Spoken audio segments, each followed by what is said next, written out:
Hi guys, and welcome to another edition of The Kevin Moore Show. Now on today's show, I'm about to be joined by my guest, Debra Diamond. Now Debra is a natural psychic medium and medical intuitive who was gifted with her abilities as a child. Now she provides remarkable insights for her clients to assist in healing. Now, Debra is a former top-ranked Wall Street money manager and a regular CNBC commentator. She is a former professor at Johns Hopkins University who left a prominent career to pursue a life of service and spirituality. She is now committed to helping others and to assist through spirit. Now, she joins me today to discuss her latest book, Diary of a Death Doula, 25 Lessons the Dying Teach Us About the Afterlife. Debra Diamond, welcome to the show. My pleasure. Thank you, Kevin. It's lovely to be here. Well, you've been on before. We were just saying that. You've been on before, and that was for your previous book, Life After Near Death, and that was around 2016. So we'll link that in the description below as well if you want to see our previous interview. And of course, lots has moved on with you. You've now got your new book as well, 25 Lessons the Dying Teach Us About the Afterlife. Actually, the beginning part of the book is called Diary of a Death Doula. So we'll ask you in just a moment what the doula is, but just give us a sort of brief synopsis of yourself as well, your sort of background. Sure, of course.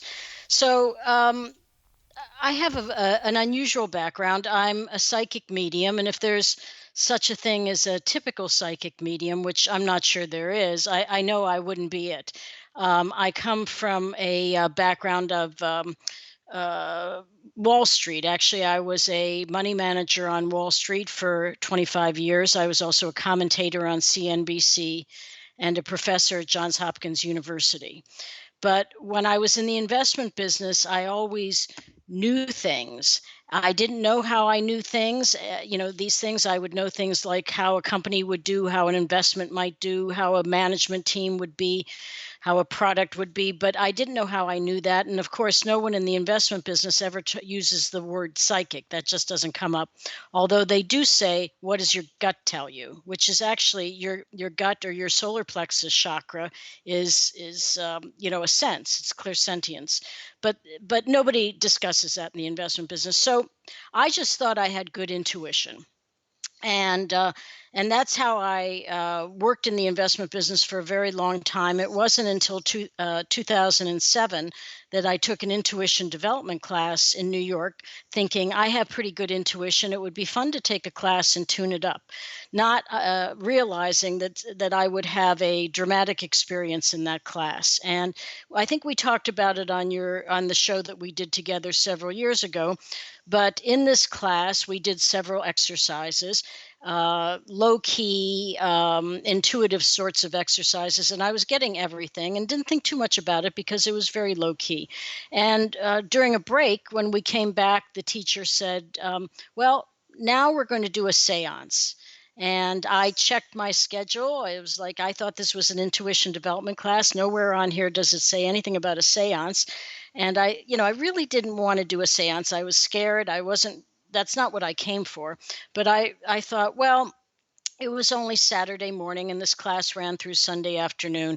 I'll just do this one exercise, this one seance, and then we'll go on to the next thing. The teacher said she would put us in a meditative state and then take us out. And if anyone saw anything, to let her know, and she'd tell us what to do. And I thought, well, that's fine. That doesn't apply to me. I'm not going to see anything. We meditated. I came out of the meditation and the teacher said, does anyone see anything? I looked around the room and everyone was looking at each other, and I raised my hand and the teacher said, yes, Deborah, what do you see? And I said, I see about 50 people. So I was seeing people who had passed on, who were family members of mine. I was seeing people who were involved with other students in the room.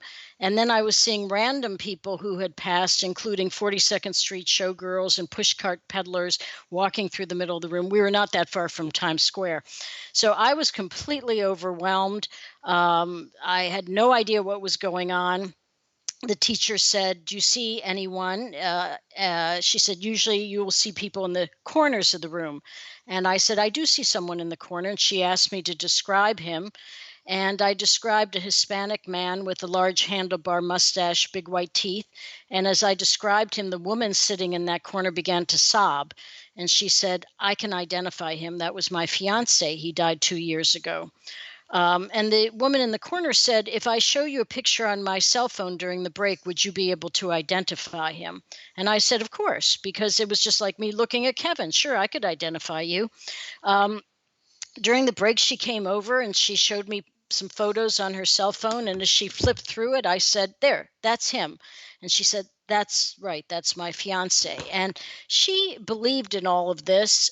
She had expected to hear from him and had not in 2 years. So she was disappointed she hadn't heard from him, but thrilled that that connection was made then. And so she hugged me and she thanked me. Now, remember, I come from Wall Street. There are no hugs on Wall Street and there are no thank yous either. So I was, I was pretty overwhelmed, although I did realize that I had done something significant and meaningful for someone. Um, I spent the rest of the weekend in that class. More things happened. We had another seance, and there, things, just many things happened that weekend that I couldn't explain. I drove home that weekend, Sunday night, and I called one of my sons. I have three sons. I called my most left brain son, and I explained what happened. He didn't say a word, but when I was all done, he said, "Well, that makes sense. We're just energy, and the energy has to go somewhere." So that kind of pseudo scientific spiritual explanation resonated with me. I could understand it. And that was really the beginning of my work in the metaphysical arena. I didn't immediately become a psychic medium. It took many years for me to integrate that experience and for me to process it and for me to begin to walk down that path. But that's how it began. So that was about 12 years ago, and I've been doing readings and writing books and giving talks since then. Absolutely. And what do you think makes you different compared to other psychic mediums out there? I mean, what makes your journey different, would you say? Well, first of all, I'm an author as well as a psychic medium, and I'm a researcher. I'm a former researcher, so I'm able to combine my skills on the research side and the analytical side and the left brain side with the right brain side. So, there aren't that many left brain and right brain people out there walking around to begin with, and I think I understand both worlds to some extent, and hope to bring them together and bridge the gap that exists between the left and the right brain in certain areas, like in the NDE space or in the afterlife space or in the consciousness space. So that makes me, I think, very different. I also have, a background as a teacher and as a speaker, on CNBC, and I had a radio program on CNN radio. So I do quite a lot of public speaking.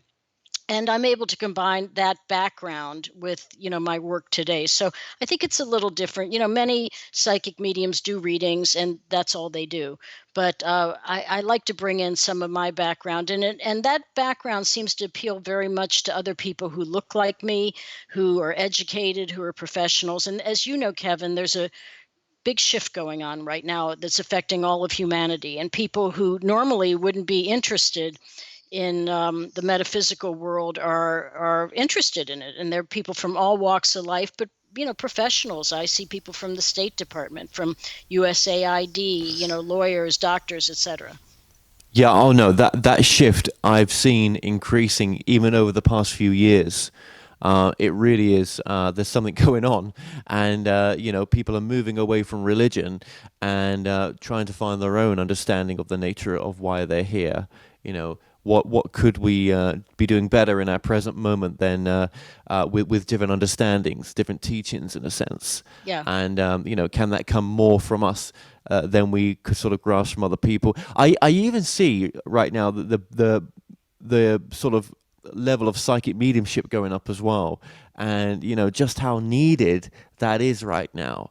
Everyone needs somebody to clean their house for them sometimes, don't they? We can't always do it ourselves. Right. And there's an old expression, you may have heard it, about a lawyer being uh, has a fool for a client if a lawyer tries to, work for themselves. So it's the same thing. You want to maintain some sort of distance. But, I don't know if you're familiar with the term nuns, Nones, but that's the fastest growing group right now in the United States. And those are people who are spiritual but not religious. As you suggested, people who are leaving religion but still are on a quest and still believe that there's something more. Yeah, absolutely. And your sort of clientele that comes to you, what is the sort of common theme? I mean, are you working for sort of other psychic lines, or is this all sort of your own readings? You're sort of building up your own platform in a sense. So, I tend to get lots of people who have had some sort of transformational experience. Part of that I attribute to the fact that I wrote this book, Life After Near Death, and that's a book that profiles people who've had near-death experiences and have returned with after effects, many of which they can't explain. So, and that's a topic that had never been really researched or talked about much. And many people came back from near-death experiences and spiritually transformative experiences, and they keep them to themselves. They don't talk about it because if they tell their family says, "You'll get over that," or "It really didn't happen." So they keep it to themselves. But they may have enhanced hearing, they may have newfound artistic or musical talents, they may have enhanced IQ or enhanced vision, and there's no one they can really talk to about it. So I've gotten many I've gotten a lot of response from people saying, I read your book and thank God, because I thought there was something wrong with me. And so it normalizes something that is, quite common. Yeah, and maybe you've got a bit of a different clientele, people on a different sort of path in a sense, compared to, will he come back? Does he still love Oh, me? You know? I get some Yeah, of that too, but yeah. I do get many people who've had spiritually transformative or near death experiences. I also, I'm also a medium. Now, as you know, not all psychics are mediums, but all mediums are psychics. I'm both. And the difference between a psychic and a medium is that a psychic is able to retrieve information from the universe about things that affect all of us in our daily lives, our health, our career, money, relationships, etc. Mediums are able to connect with those who've passed over. So I do both. And so I also do a lot of work as a medium connecting people with their loved ones and pets. And so there's that aspect as well. And I also do some medical intuition work. So, I have sort of one big hat, and there's many things that go into that hat. Absolutely. Now, we're linking your books in the description of the video below. We're also linking your website. Now, for the podcast, your website is? DebraDiamondPsychic.com. Okay. And they'll be able to contact you from there. And there's lots of services and different things that you offer on that site. And of course, as well, there's the books on there as well. So, I mean, and one thing I want to touch upon just before we move on, because there's so much I want to talk about right now. But, having that background that you did, because not every medium or psychic that I come across has that kind of background. Why do you think that in your life path you had to do the career you did to then go into this new career? That's a good question. I come from frankly, a very accomplished family. We have MacArthur Fellows, we have Rhodes Scholars, we have, valedictorians at Harvard Law School, all of that.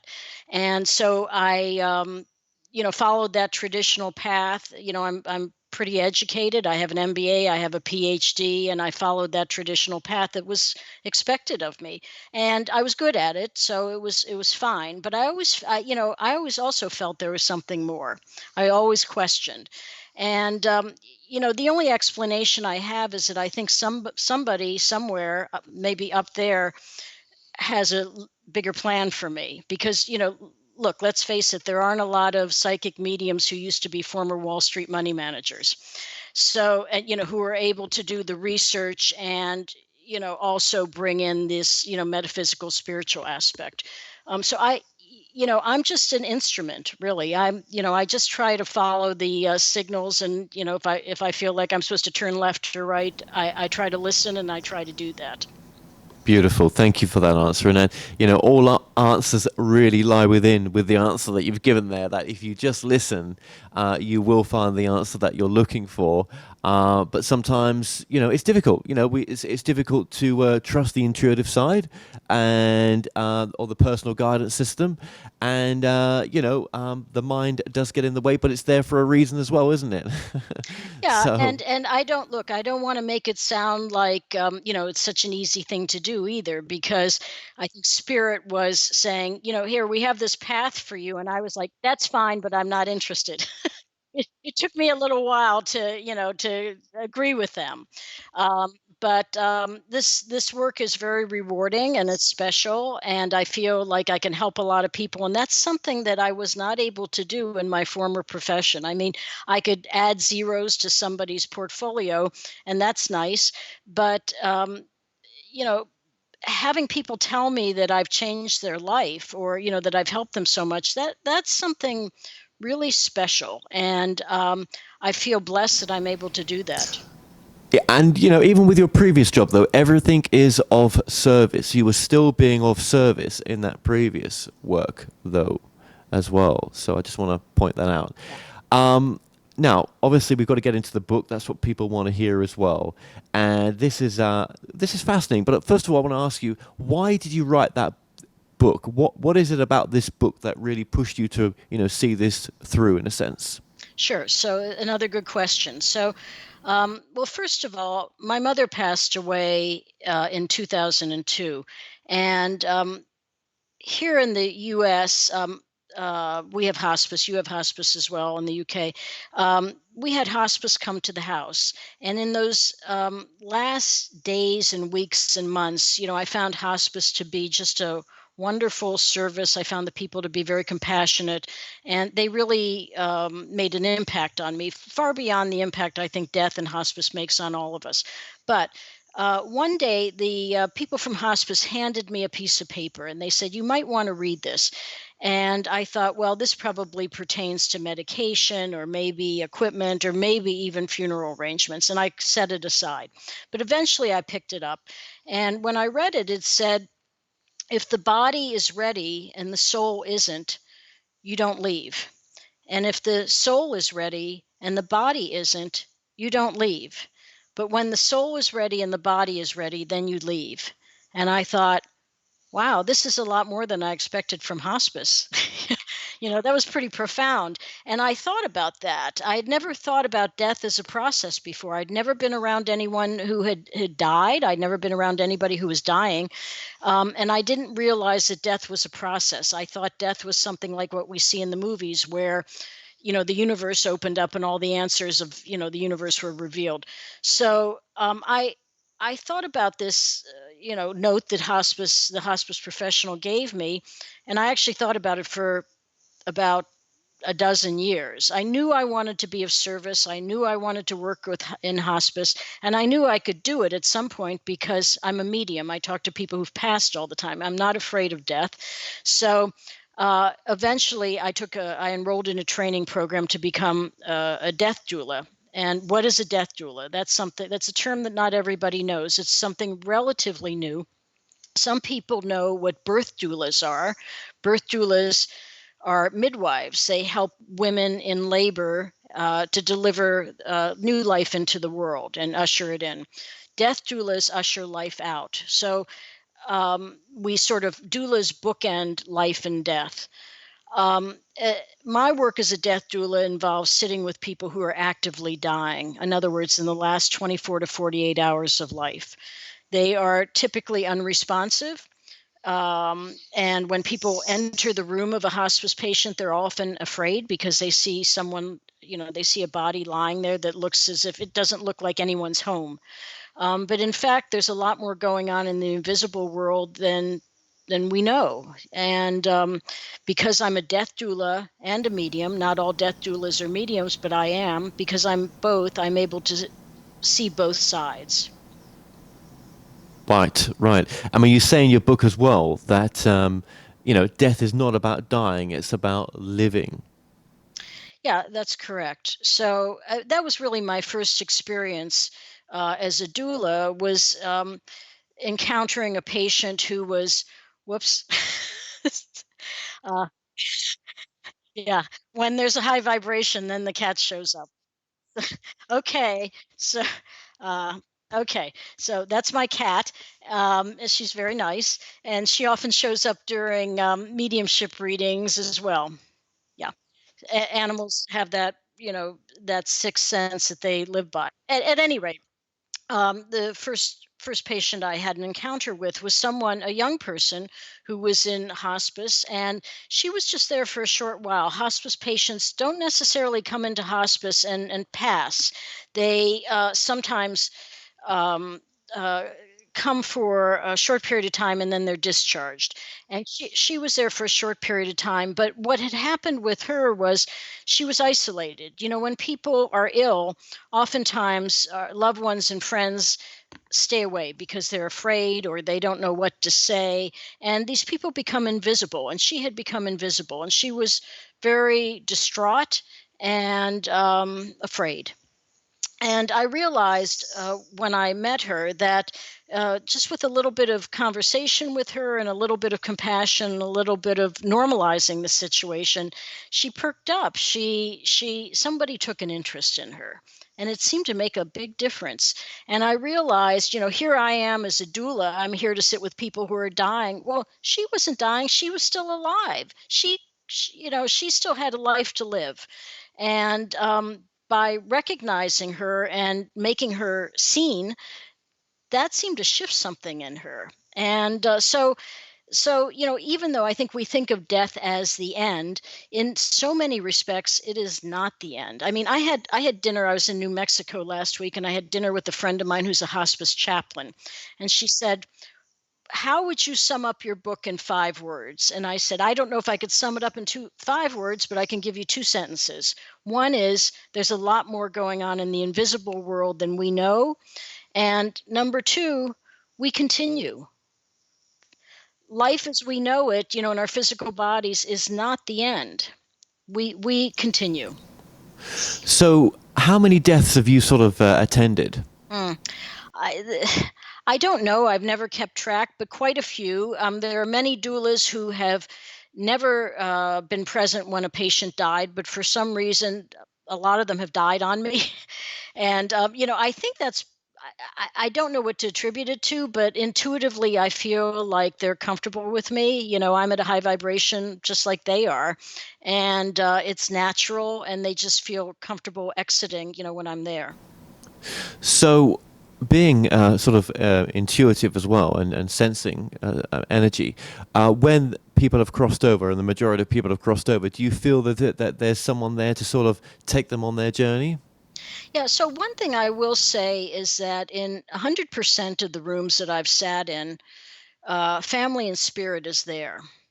They're family members in spirit, and they're either at the foot of the bed or they're in the corner of the room, and it's just like as if we were to go visit someone in the hospital. If you were visiting someone, you might just kind of stand there. You might not impose yourself on them, but you're there. You want to show that you're there and you support them, and that's exactly what the families in spirit do. And because I'm a medium, I can also converse with them. And I know one time I was in the room of a patient who had the doctor and the nurse were both saying, we don't understand why this patient is still here. This patient should have passed a long time ago. And patient wasn't ready to leave yet, but the patient's family and spirit was there, including their mother and their aunt. And I telepathically said to the mother, why are you here? And she said, this is what we do. She said, once you pass, you're given an assignment. It's sort of like, if you were given a big assignment here on earth, something of civic duty, you don't turn it down. You know that that's something you're going to do, and it's something we always do, she said. And I said, well, how do you know when to come in? And she said, well, it's like you have think of it as like a cell phone, and you have um, a, a button on your cell phone like speed dial, and it's in memory, and you push that button, we can instantly appear because those in spirit are not physically anywhere the way we think of being somewhere. It's not like they're always in your living room. And so we can instantly appear. And she says this is a job that we do, and it's we would never turn it down. It's part of what we do. So they're always there, and they don't impose, but they support, and the patient knows that they're there, and they appreciate it, and they find comfort in it. And there are many, many, many stories of patients conversing with those in spirit. And the medical establishment calls these hallucinations, but I can say that if they're hallucinations, or everyone's having the same hallucination. That's incredible. And you've witnessed this as well. You've seen them talking to the invisible. Yeah. And and I've seen it in all the rooms. Because what happens when we're going through the dying process is, okay, imagine that our bodies, we are physical beings, and imagine that we are, I'm just making this up, 98% physical body and 2% consciousness, right? So now imagine you've had an NDE. Now your consciousness shifts. Now you have more consciousness. So when you come back from your NDE, now maybe you're 95% physical body and 5% consciousness. Your consciousness is enhanced. Well, when you're in the dying process, your consciousness is being enhanced while your physical body is declining, until the final moment when you pass, when you're essentially 100% consciousness, and and you leave your physical body behind. Now, my friend, the hospice chaplain, told me last week, I told her that, and she said, that makes sense. She said, because I see, when I visit my patients, they travel. When people are dying, they travel, they journey. This is part of the transition process. And she said, every time they come back from traveling, they're a little bit different. And I said, well, that makes sense, because now they've got a little bit more consciousness. So she said, yeah, that makes sense. So that's, I think that's one way maybe to describe this process. We tend to think on Earth of ourselves as physical beings, and we associate death with our physical body. But in fact, as the hospice people told me a dozen years ago, death is a process. It's your body and your spirit. There's two parts of you, and both of them are involved in the process at end of life. And your consciousness is expanding while your physical body is declining. So, we endure because our consciousness, which is our essence, which is us, that lives on. And that's how I'm able to communicate with people who've passed, as a medium, because that consciousness is still there. So with the families that you've been with, even the religious ones, because there would have been a lot of religious families, not just, open to the idea that we're more than our body, but religious ones. Are you able to sort of converse with them, with everyone the same, in the sense that they sort of perceive you differently? Do they, in the sense that they feel that they could talk to you about what the process is going on right now, in the sense that, is mum, mum and dad, well, whoever it may be, a loved one, are they going to continue? This is not the end, is it, Deborah? Well, they don't know that I'm a psychic medium. All they know is that I'm a death doula, and I'm sitting there with this patient. And from the perspective of the family and friends, they want someone to be there with the patient, because their greatest fear is that the person's going to die alone. So, and many people I have found do not come to visit their loved ones in hospice. They would prefer, they're either afraid, or they would prefer they would prefer to remember grandma or their mother as they were. And they don't know what to say. Oftentimes family and friends come into the room and they say, what do I do? What am I supposed to do? What am I supposed to say? They are very uncomfortable. People are very uncomfortable around death. So the types of conversations that you think we might be having, these deep philosophical conversations, rarely do they ever happen. Now, what they will say, I may say to them, tell me about your mother. And they're happy to talk about their mother, because this is something they can do. It's natural. And I think it allows them to feel that maybe now I'm going to see their mother as a person, not just as a patient lying in bed who's non-responsive. But generally, there's those deep conversations don't take place. And oftentimes when family and friends come, they want to have private time with the patient as well. So that might be a time when I leave. So it really varies. Of course, of course. And, does it get upsetting for you when some people, maybe a lot of people that do attend, this is the last time that they're even going to see their physical body of their loved one? Do you know what I mean? Then this is their last memory that they're ever going to have with them physically, even though it's in even a vegetative or a dying state. This is it. And that must be difficult to have to walk away from that for some people. I think the way our culture handles death needs to be revised, and that's one of the reasons that I wrote this book. I would like people to think of death differently than they do. Is one book going to make a difference? I don't know, but I think it could help. And for our culture, and part of it I think is because of religion, and part of it is just cultural, and part of it is also because of the medical establishment. Death is just viewed as either a failure or the end. 100 years ago, people died at home, surrounded by their loved ones, and death was truly part of life. But in the last 100 years, death has become medicalized, and many people die in hospital settings and hospice settings, despite the fact that most people say they want to die at home. Well, let me ask you, do you think it's become more taboo to even have these kind of conversations? Because, I've never really spoken, well, I suppose my job is different, but most people, let me say it from that perspective, don't really get to think about, well, what happens when I've got to face a loved one dying. We don't want to face it, do we? But if we had some understanding as what your book is bringing about to it, the process could be easier, couldn't it, for everyone? Yeah, of course. Now you have to get to that point, you have to accept that there's more to this world than what we can see. And there are, with this shift going on, there are more and more people who are understanding that.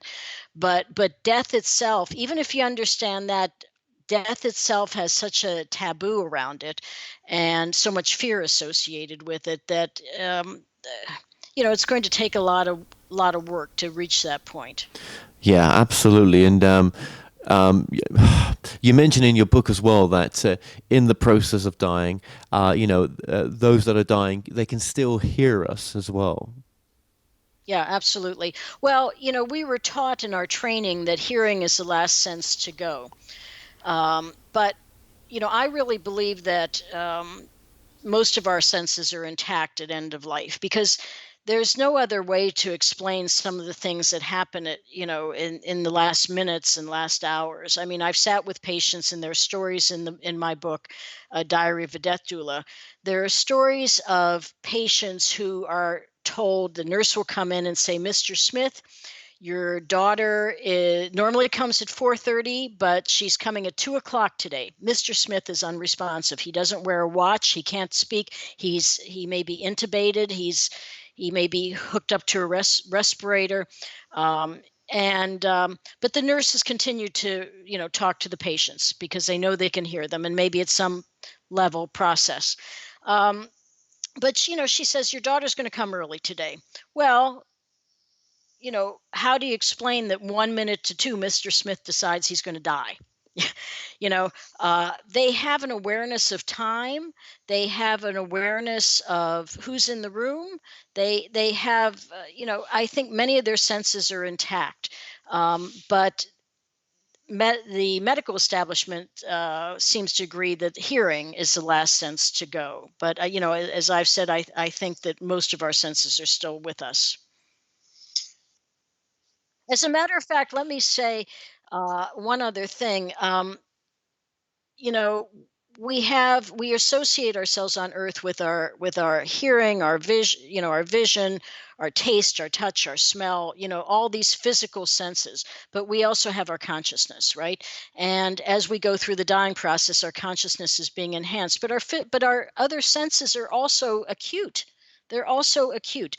And one thing that I noticed is, and I noticed this early on in my work as a doula, is uh, medical staff will enter a room and they administer medication constantly. Everybody gets medication.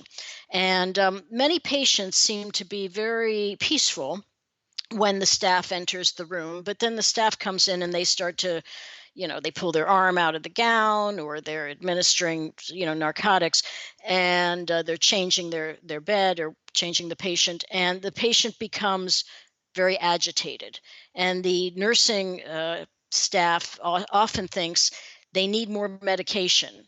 Well, because I'm able to see, I see, what's happening on another level. And what I see is that many of these patients are traveling, they're journeying when the staff comes in the room. They're very peaceful, they're having a lovely time. And then the staff comes in and starts to, work with them. They're, bring them back. They start to ground them.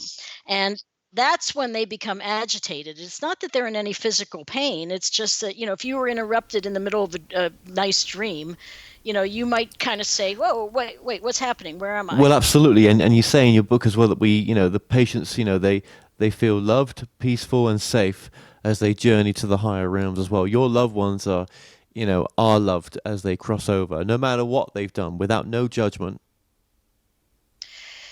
The process at end of life, this journeying and transition process, I found, because I've done research in the near death experience space, and at this point I've talked to thousands and thousands of people who've had NDEs, and they all say, as you know, the experience is ineffable. I can't describe it, but there's so much love and there's so much joy and so much peace. And I found that in the dying process, sitting with these patients who at end of life, they're experiencing the same emotions. The difference between the NDE and actual physical death, terminal death, is that in the NDE, people are shown what I would say, like they're like highlights, like previews, coming attractions of the movie.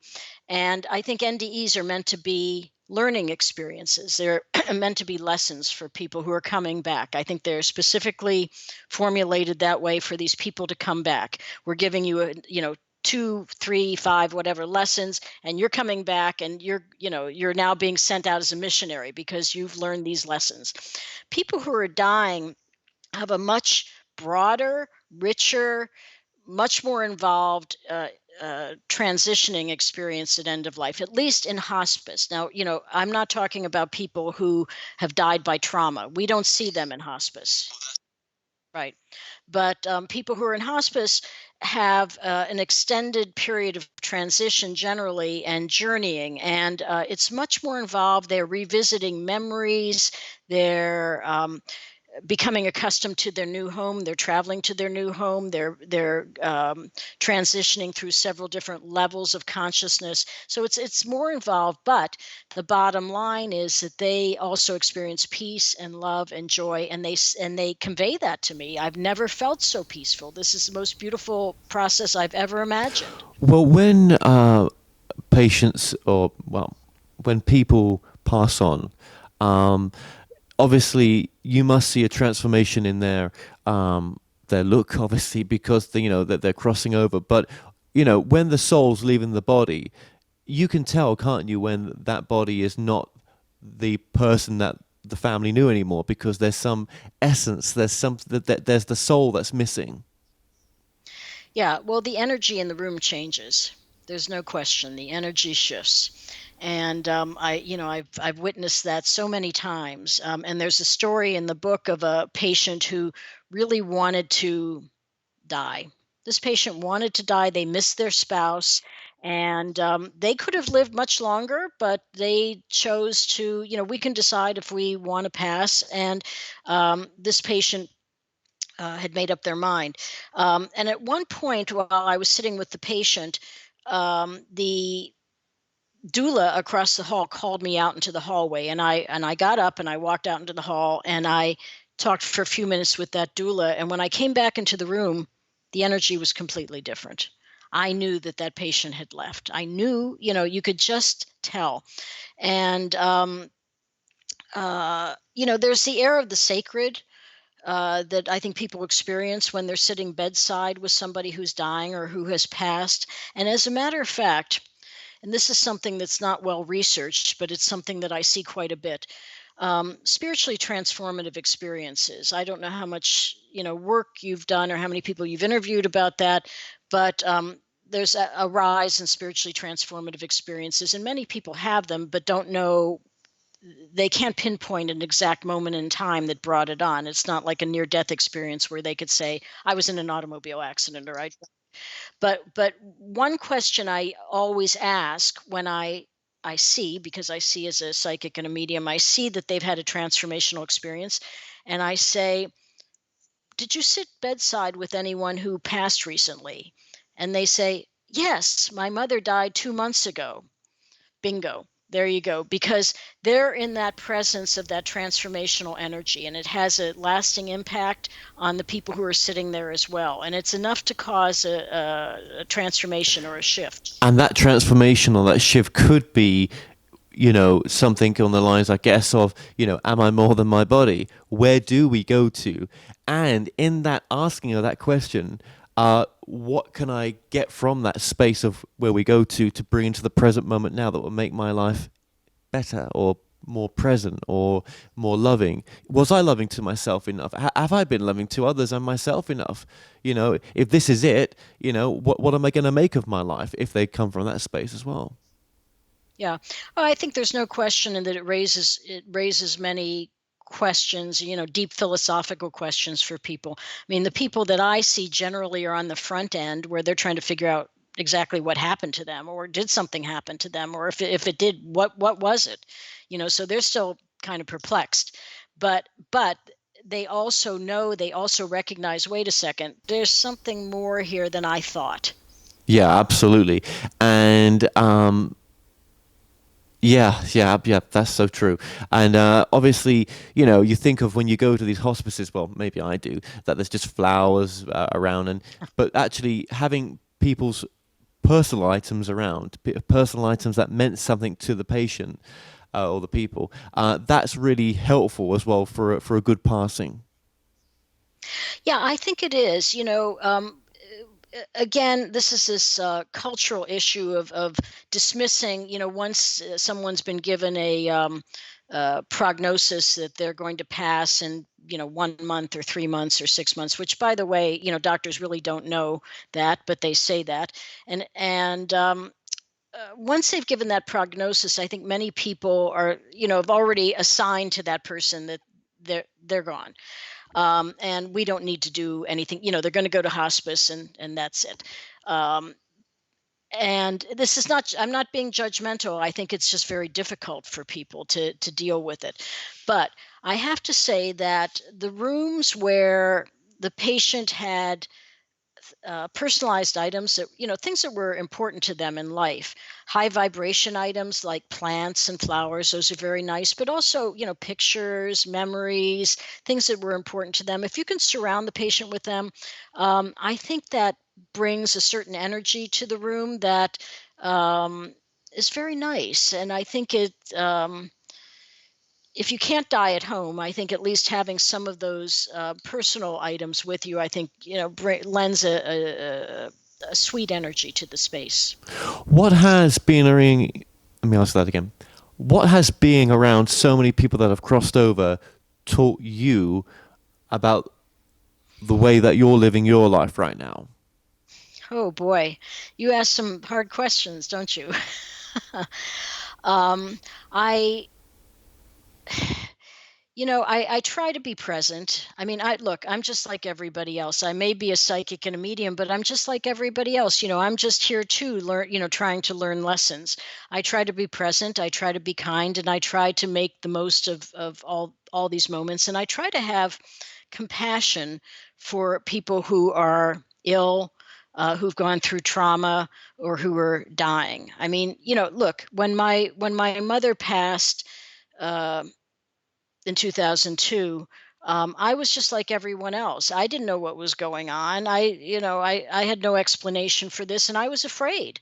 I think having the experience that I have now as a medium, talking with people who've passed and recognizing that we go on, and then sitting in hospice and seeing people who are physically at end of life, um, I realize that, as you said at the beginning, and as I say in the book, death is part of life. And, there's a certain amount of acceptance, I think, of that I have now that I probably didn't have previously.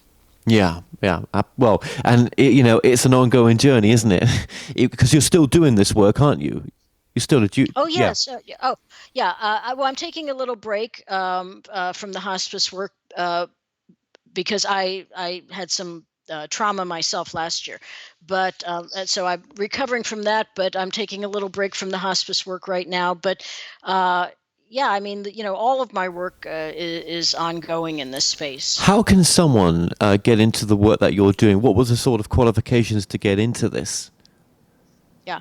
Well, many people decide they want to become doulas after someone close to them has passed. And this is a way of giving back. Or there's something about, just like what happened to me, there's something about being witness to the process or being involved in the process that makes them want to get involved. There's several ways people can get involved. There are some training programs, doula training programs, one of which is INELDA, INELDA. You can go online and look it up, and they have training programs throughout the United States. I'm not sure if they're in the UK, but they have many training programs throughout the US. There are also training programs at hospice. Various hospices have their own training programs. You can volunteer as a volunteer at hospice, and if you want to get involved at a deeper level, you can take additional training usually to become a doula. So it's a new field, being a doula. We don't know how many there are presently, but it probably numbers in the thousands. But I have to say that since I wrote this book and people have become aware of it, that many people have asked me, how can I get involved? I want to do that. How can I get involved? I think, also, as you pointed out earlier, people are looking for meaning in their life. And this is a way to do that at another level. Absolutely, it is. Absolutely. And obviously, you list 25 lessons that the dying teach us about the afterlife in your book. And obviously, there's so many chapters in your book, but which are great chapters as well.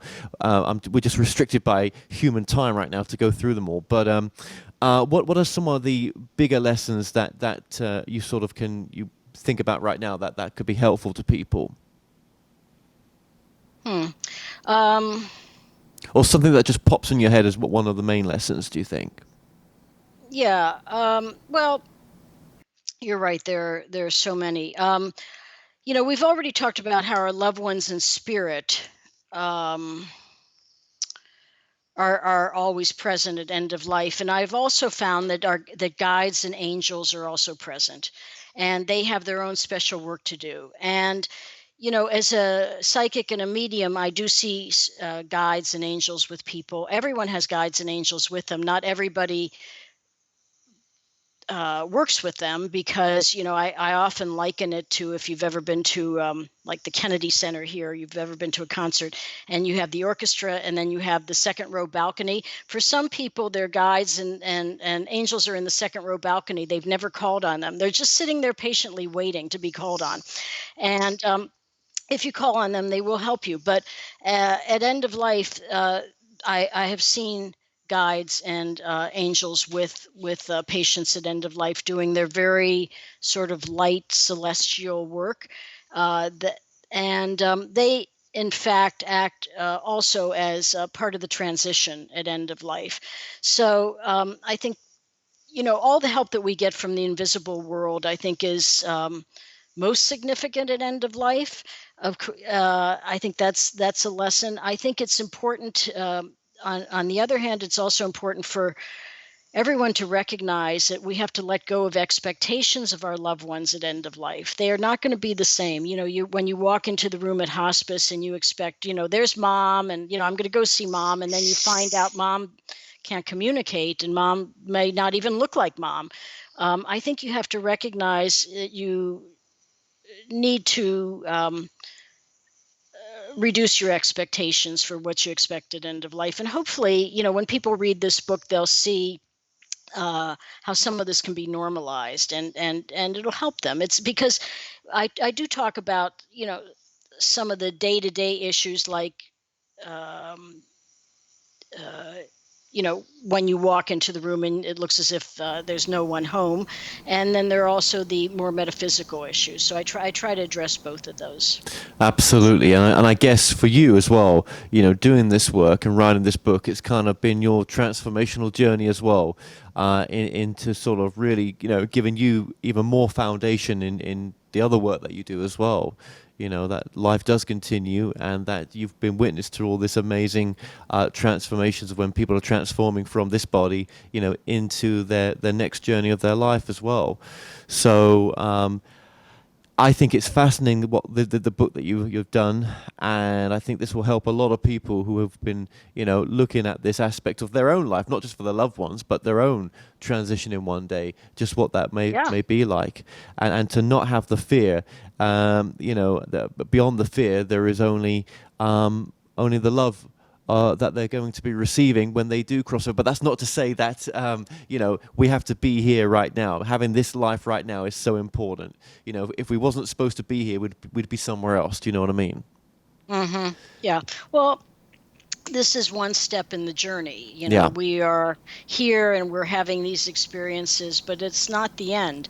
You have death cafes in the UK, and I was in a death cafe here in the US in Washington, D.C. the other day. And at the end of the cafe, someone came up to me, and I spoke a little bit during the cafe, and the woman came up to me and said, can I tell you a story?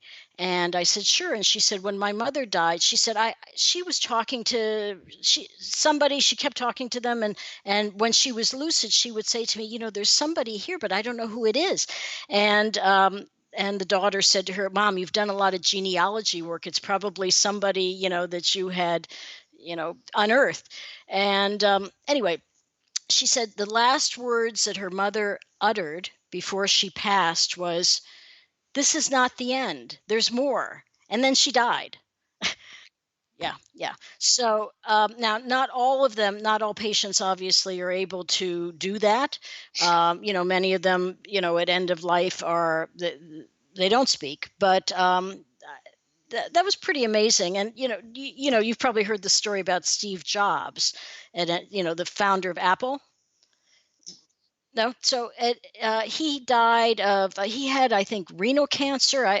He had a type of cancer, and the last words he spoke before he passed was, I think he opened his eyes and he said, "Wow, oh wow, oh wow," and then he died. So occasionally people do. Say something profound, but you also have to remember, generally there are no last profound words uttered. Yeah. So I think we all kind of expect everyone's going to do that, but they don't all do that. Well, look, Deborah, this has been a very interesting interview, and I would highly recommend the book because there's obviously so much more in the book as well. And your website, one final time, is? It's DebraDiamondPsychic.com. And let me also say, here's the book and Diary of a Death Doula. And let me also say it's going to be released October 25th, 2019. And if you send me, for your listeners, if you leave a review on Amazon and send me a screenshot of that review, and you can send it to diamond.debra@gmail.com, we're going to do a special online book club with the author. So everybody who sends me their review, we're going to do a online live book club with me. So I hope you'll join me in that. Okay, wonderful. Well, that's only just around the corner as well, because we're almost, this will be going out in September right now, so it's very close. I believe, again, the link is in the description below. You can pre-order the book right now. I think you can. Yes, you can pre-order the book. Yeah, absolutely. Okay, well, look, Debra Diamond, just thank you so much for joining us today. My pleasure, Kevin. It's always lovely seeing you. Thank you.